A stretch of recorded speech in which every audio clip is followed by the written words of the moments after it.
नमस्कार, टीवी 9 राजस्थान में आप सभी का स्वागत है और यह है इनसाइड स्टोरी, जहां हम बात करते हैं राजस्थान में जिन खबरों की सबसे ज़्यादा चर्चा है उनके पीछे आखिर क्या सियासी कहानी और पर्दे के पीछे आखिर चल क्या रहा है।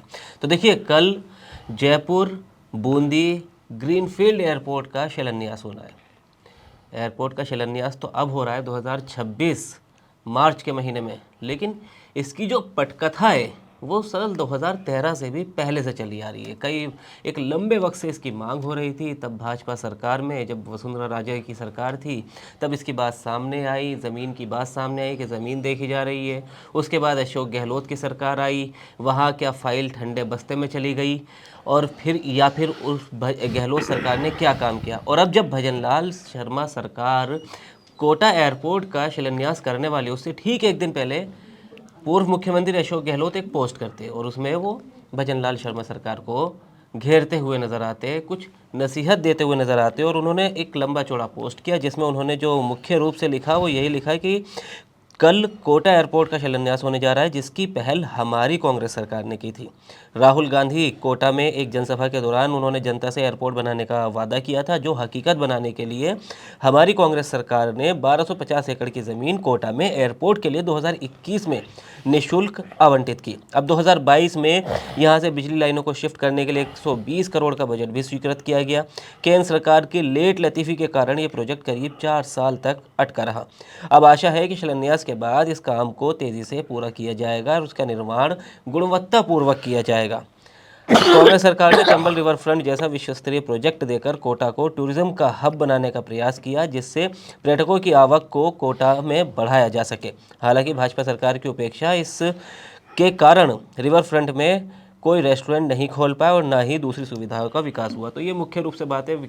इस पोस्ट में तो ऊपर नीचे और भी कई सारी बातें, मुख्य जो बात है वो ये है कोटा एयरपोर्ट को लेके और कोटा रिवर फ्रंट को लेकर जो कुछ कहा अशोक गहलोत ने, वो मैंने आपको बताया। अब पुष्कर सर से समझेंगे कि आखिर इसके पीछे कहानी क्या है, कब इसकी पटकथा रखी गई थी, क्या भाजपा वसुंधरा राजे सरकार ने इसे आगे बढ़ाया और अशोक गहलोत सरकार में रोक दिया गया, या फिर अशोक गहलोत ने जैसा पोस्ट किया है कि केंद्र सरकार की लेट लतीफ़ी की वजह से उनकी सरकार में यह काम आगे नहीं बढ़ पाया और उन्होंने ज़मीन आवंटित की, और अब भजनलाल शर्मा सरकार इसे कब तक पूरा कर लेगी, और इससे आखिर मतलब इस पर सियासी बवाल क्यों मचा हुआ और इस पर क्या क्या फ़ायदे सत्ता को और विपक्ष को मिल सकते हैं, ये समझेंगे पुष्कर सर से।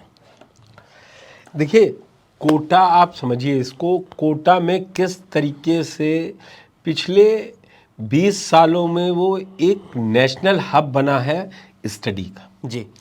फिर इसकी मांग, जैसा आपने बताया, ये 2 दशक से लंबी मांग है। ये लगातार कोटा बूंदी को मिलाकर एक एयरपोर्ट बना दिया जाए जी, जो आराम से वहाँ पर सब हो सके। 13 में आती हैं वसुंधरा राजे दूसरी बार सत्ता में, तो वो इसकी शुरुआत करती हैं, इसकी बात करती हैं। मैं इसका एक एग्जांपल अभी आपको समझाऊंगा यूपी से भी। जी, इन्होंने शुरुआत करी, सत्ता से बाहर चली गई।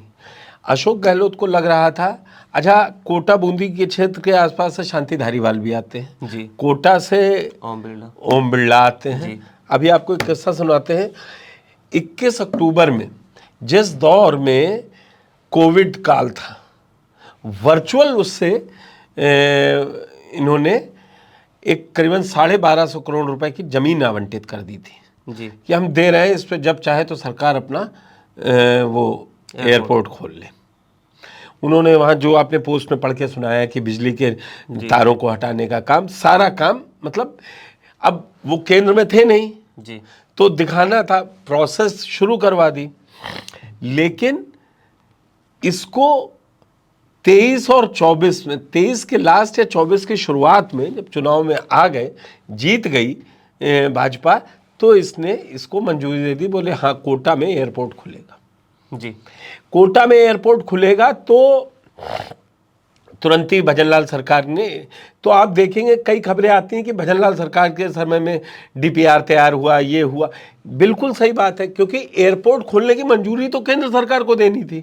18 से 23 के बीच में राजस्थान में बीजेपी सरकार थी नहीं, डबल इंजन।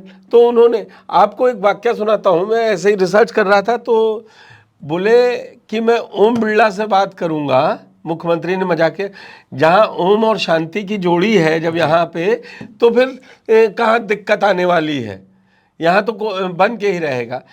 इसीलिए उनका वो जो आज आप पोस्ट देख रहे हैं फेसबुक पे, सोशल मीडिया एक्स पे, तो वो इसीलिए वो कह रहे हैं कि अगर ये सरकार चाहती तो ये पहले आ जाता। जी। हमने तो 21 में काम शुरू कर दिया, अब ये 26 में शिलान्यास होने जा रहा है। आप सोचिए, इसका एग्जाम्पल मैं ऐसे समझा रहा हूं कि मायावती जब 2007 से 2012 थी तो उन्होंने जेवर एयरपोर्ट बनाने की अपनी तरफ से तैयारी पूरी कर दी थी, यूपीए सरकार ने भी नहीं दिया।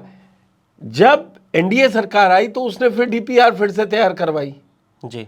और मुख्यमंत्री योगी आदित्यनाथ की अध्यक्षता में, और आज ये 6 महीने और 8 महीने बाद ये यहाँ का एयरपोर्ट, नोएडा इंटरनेशनल एयरपोर्ट शुरू हो जाएगा।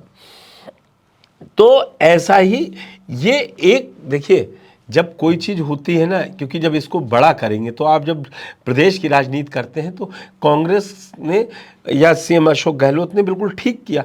बोले, उन्होंने याद दिलाई, बोले ये ऐसा नहीं है कि एकदम जो ग्रीनफील्ड कह दिया तो कोई पहले तैयारी नहीं थी जी।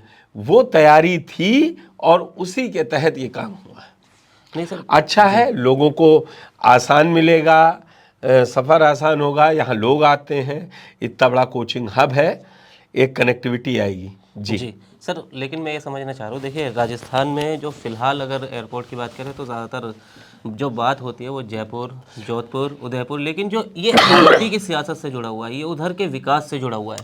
अब ठीक है, वो इसीलिए ना, मैंने इसीलिए अशोक गहलोत भी उस पर कह रहे हैं जी। अब कल को वसुंधरा राजे कहें हमारी देख के, तो जो पूरा करता है लोग उसको याद रखते हैं। अब नेम प्लेट पे भजनलाल शर्मा और केंद्र सरकार, मोदी सरकार का नाम रहेगा। जी।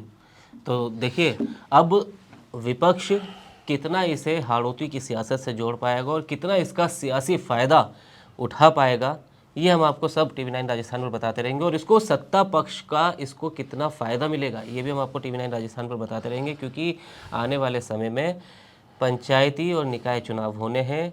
उसमें भजनलाल शर्मा सरकार कोई भी कोताही बरतना नहीं चाहती, इसीलिए ये जितनी भी चीज़ें अब हो रही है इसको उस वक्त उठाया जाएगा जब चुनाव होंगे। और उसके बाद 28 की तैयारी भी लगभग मान के चलिए कि प्रदेश में शुरू हो चुकी है। तो फिलहाल आज की इनसाइड स्टोरी में इतना ही। एक बार फिर आपसे मुलाकात होगी एक नए मुद्दे के साथ। शुक्रिया।